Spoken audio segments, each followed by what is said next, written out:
Meresahkan warga kota Palembang sering melakukan tawuran. 56 pemuda diamankan pihak kepolisian Polrestabes Palembang. Salah satu orang tua pelaku tawuran ini menangis hingga jatuh pingsan. Salah satu orang tua pelaku tawuran menangis histeris hingga jatuh pingsan saat mengetahui anaknya diamankan di Mapolrestabes Palembang. Petugas yang melihat orang tua tersebut langsung mengevakuasinya ke ruang klinik Dokes Polrestabes Palembang. 56 remaja yang diamankan oleh petugas kepolisian Polrestabes Palembang ini lantaran telah melakukan tawuran di wilayah hukum kota Palembang. Dari tangan para pelaku, petugas mengamankan barang bukti senjata tajam dan minuman keras. Para remaja yang diamankan petugas ini juga ikut disaksikan oleh pihak sekolah dan orang tua para remaja tersebut. Dan yang paling sering terjadi di kota Palembang maupun kota-kota yang lain adalah aksi maraknya tawuran dan balap liar.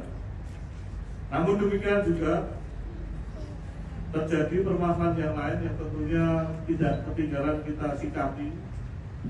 Beredarnya minuman keras maupun penggunaan petasan, dan yang tidak kalah pentingnya adalah maraknya aksi tindak pidana.